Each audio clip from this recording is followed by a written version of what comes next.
So when you look at this, Andy, a point gained or 2 dropped? From the positions Manchester United found themselves in, 2 dropped. But, going away with a point is better than going away with nothing. It just gives everyone else that little flicker of hope again, doesn't it? Yeah, but this isn't the title race. When you look at Arsenal and Man City, they're going pound, they're going head on, and Man City just faltered a little bit of late. But when you look at the other sides, Chelsea are dropping points, Liverpool are dropping points to Tottenham Hotspurs last week.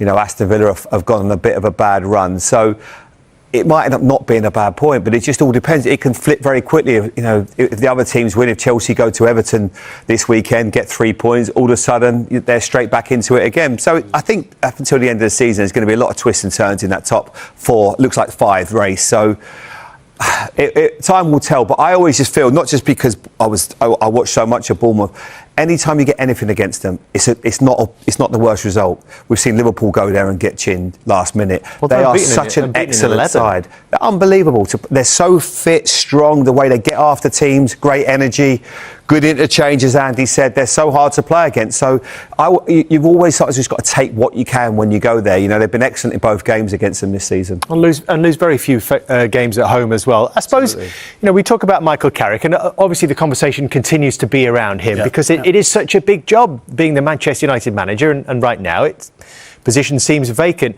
If there were any questions, Andy, would they be around, if you look at the results where they haven't won the games, the away form in recent weeks, they've won 1 of their last 4 away games, dropping points at West Ham, losing at Newcastle, dropping points against Bournemouth. Would that be the question? Yeah, you could say that, but then for me, you'll be nitpicking, because if you look at the games that they've drawn, they've got themselves in front. It's not as if they're going to go behind or anything. They've always got themselves in front, and unfortunate to give away a goal or whatever it may be. At times when you're in the Premier League, you're going to be a little bit lucky. You expect that, But if I'm looking at it as a whole, since he's taken over, his first game against Manchester City there, 17th of January, and now we're talking March the 15th. If you look at those results as a manager, you can't ask for much more. You'd be very, very happy. But do you think he's got to do more than produce results, more than get Manchester United into the Champions League to actually get this job?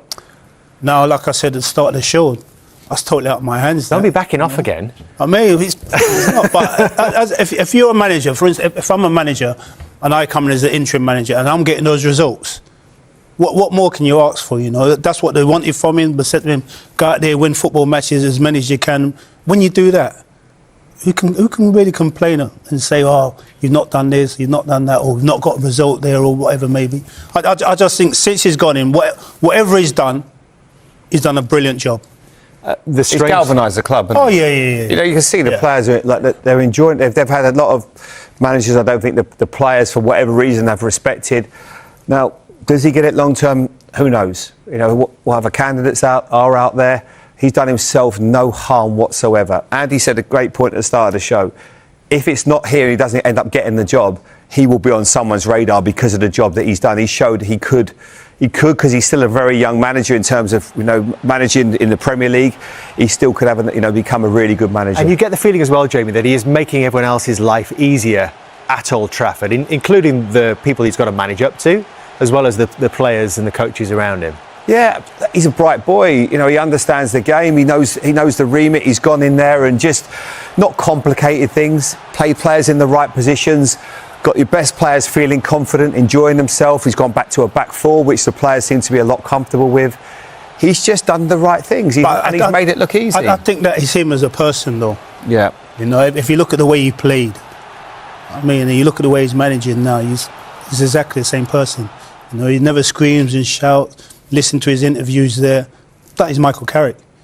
So whatever he's gone in there and done, he's done it extremely well. On why is one a penalty and the other is not given? I think he seems to be confused there, because he says one should be given or none, both should be given or none should be given. Do you know what? He's got a valid point. He has got a valid point. And if I'm in that dressing room, I'm saying exactly the same thing after this match. And the only thing I can obviously allude to the fact that the referee gave one, not the other. And whether you agree with it or not, I don't think the VAR is going to go against the referee in these decisions.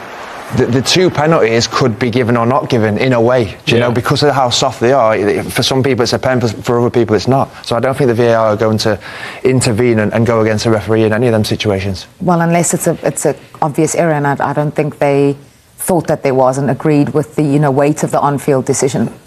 Yeah, I don't disagree with Bruno either.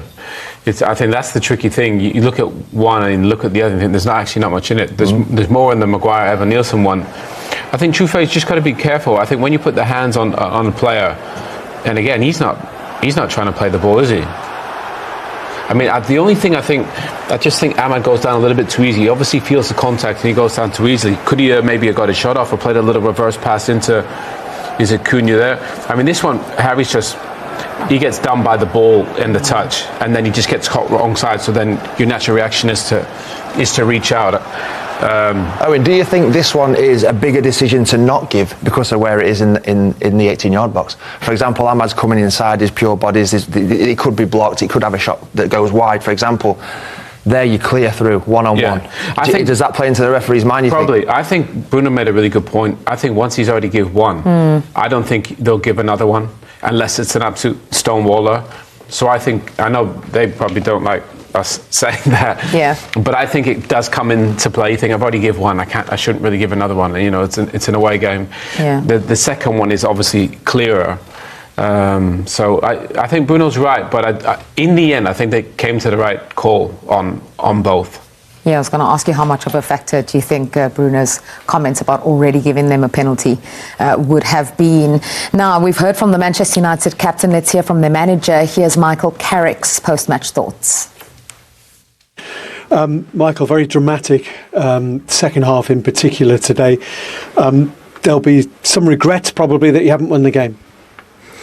Yeah, we're disappointed. Obviously, the way I thought we created enough opportunities and had some good chances, and then go up in the game and have a big opportunity to go 2-0 up really, and we get one penalty.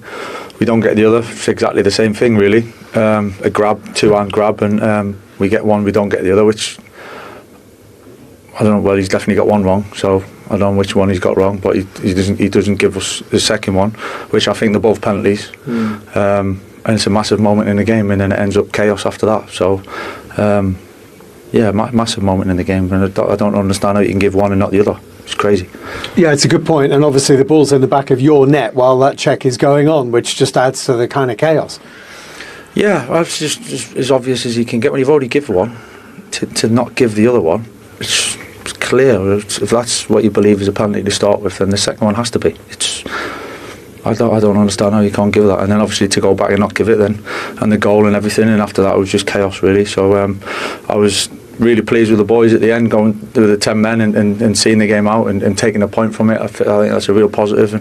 And in the end, the way it went, at times you can lose them type of games. So to take a point in the end, we'll take that. But obviously we're disappointed that we haven't taken all three. Do you feel that the penalty and a red card was a bit harsh for what Harry actually did? Yeah, maybe. Maybe it ended up chaos at that time, so decisions going different ways, and he's made that decision. Ours should have been a penalty. We should have had 2 penalties, and that wouldn't have happened. Then you've got 10 minutes at the end of normal time and 10 minutes added time at the end with 10 men. Actually, you've done pretty well to get a point out of that 20 minutes. That's a tough 20. Yeah, especially in credit to Bournemouth, the way they play and really energetic and positive and run forward and pass forward and constantly test you. So to go with 10 men for so long and have to make changes, and I thought the boys coming off the bench and finishing the game did ever so well. Credit to them for that. We're delighted with the way they went about that and seeing off the last moments really, which could have been really difficult, but I thought we coped with it really well. You've now got a long time without a game. Obviously, there's the international break, but I think you go 24 days or something without playing. Is that a problem? Is that an issue, or is it an opportunity to just reset and have a bit of a break? It is what it is. It's not a problem. It's we'll deal with it, and boys are going away, and it feels a lot because of the international break. But the international break is we miss one weekend, so we'll deal with that. We've got to be ready for Leeds when it comes. So Michael Carrick pretty much echoing what Bruno Fernandes had said about the 2 penalties, also aggrieved at the fact that they then had a player sent off. But he mentioned a very interesting point as well there, Gary, about the timing of the penalty decision on Ahmad, and then Bournemouth literally went up the other end and scored when it could have been 2-0. Yes, it's a game-changing decision, isn't it? It's such a huge decision because, you know, like you said, 2-0 and then the next minute it's 1-1. So I can feel his frustration, I really can. And both himself and Fernandes is not arguing about the penalty that they conceded, but obviously they're looking at it in 2 aspects like we've just seen then and saying, well, if that's given then surely that has to be given. So I feel sorry for him. I really understand his frustration, and they are huge moments for a referee and the VAR, particularly because obviously 2-0 and 1-1 is a totally different game. Yeah, absolutely. Manchester United dropping points for just the 3rd time under Michael Carrick. Where does that leave them in the race for Champions League? Still confident enough and comfortable enough? Yeah, I mean, obviously, I think with the win, they probably would have been certain. I think in terms of top 5, and that gap to Chelsea would have been significant. But I think they'll obviously take the point. They preferred 3. They're in such a brilliant position. You think I think they were 5th when Ruben left. But I just think the football they played has been better. Everybody's happy. They're getting results, obviously, today. But that's against a good Bournemouth team as well. Yeah. You know, and the point the reporter made about playing for 20 minutes with 10 men, I thought they dealt with that really well. So I think in every phase, you know, they're playing better. They're getting points. They're managing games better as well. Obviously, 3 would have been a lot nicer, but they control their own destiny for Champions League football, and that's the most important thing. Bruno, it's another game unbeaten for Manchester United, but is there perhaps a sense of frustration that you're not going away with here with all 3 points? I'm more disappointed because I think we did enough to get that 3 points. Obviously, we end up you had to finish the game with a lot of suffering and trying to not concede a goal. The frustration also came a little bit into ourselves because obviously we had a situation where we could have gone 3-1 up, and from that situation we end up conceding another goal. I think we could have gone 2-0 out. And then we end up conceding a goal, not getting a penalty, and then we get a penalty against where more or less it's the same situation as Ahmad. One is rewarded as a penalty, the other one not. I know it's difficult for the referee to give 2 penalties in the same game for the same team, but what I don't understand is why VAR doesn't get involved in that situation, and or either way in the situation of Ari, because either one is a penalty and the other one too, or none of them is a penalty. I can understand, and we don't want to get you into trouble with the authorities, but is there a frustration that can you see similarities between the one that's not given for you and the one that sees Harry pick up a red card and is given? Yeah, because I think Ahmad is getting to a point where he's going to shoot, and he gets pushed or pulled. I can't exactly see how it happens, but you can see that is there something that gets him completely out of balance, and obviously I think it's very frustrating for the small players because they always say he's very soft on the small players, and when he's in a bigger player, they say they end up giving the falls. I do think that on the Ari situation it is a penalty, but I think in the Ahmad one is also a penalty, and obviously that could have changed the game. You mentioned having to sit and suffer a little bit, especially with 10 men, but the fact that you were able to do that and still come away from this game with something, does that tell us how Manchester United have evolved since Michael Carrick and his backroom team have come in? No, I think that's always been part of the club. It doesn't change who's the manager in charge. Obviously, in the last period, we've been very positive with the results, and obviously that gives more of positive energy to the team to understand that we can get results anywhere we go. It's been very important for us in the last period with Michael because we've been in a very good form, and obviously today we had to suffer. We had to run a little bit more, and we did it. We end up getting a point. It's not everything negative from the game, so we got something from it. Clearly, getting a Champions League spot for next season is the aim. Whatever happens with the other results this weekend, you go into the international break, you will be third.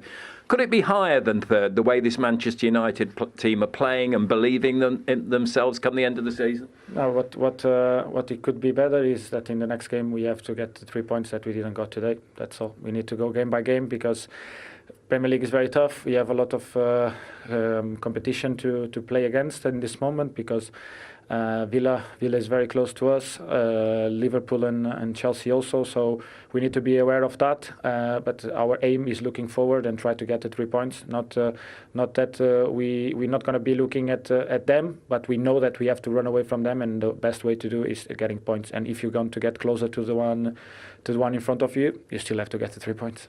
And just very finally, earlier this year, all of you as a team, the whole club had to take a lot of criticism. You had to suffer a lot of weight on your shoulders from all directions. Is there now a new feeling around Manchester United? Is this a real good feeling and what Manchester United stand for and are about? No, it's gonna always be like that. When you get results, you're gonna get your flowers. When you don't get the results, you're gonna get the criticism. It's part of being a Man United player. You play for a top club where the demand is very high from everywhere, from everyone. You know that you're gonna have a lot of people with the eyes on our club because of the club is massive and social-wise even more. So it's a lot of eyes looking for us. But if you decide to play for this club and if you are at this club, it's because you are a big player and you have to have a big personality to be here, understanding that it's going to be highs and lows, and you have to deal with them in the same way. Brilliant, appreciate it. Having come off the bench with that penalty, and that was the final say in the contest. And when you look at these match facts, you can pretty much see why it was a draw, because there wasn't too much between them at all, was it? One thing to point out, Manchester United had 11 shots in the first half, just 3 in the second half, and in fact after Bruno Fernandes' penalty they didn't have a single shot, so that was after 61 minutes, the penalty, so he didn't have a shot for the last 38 minutes of the game, and Harry Maguire not sent off to till the 78th, so that might be a disappointing element of it for Michael Carrick, but a really entertaining second half.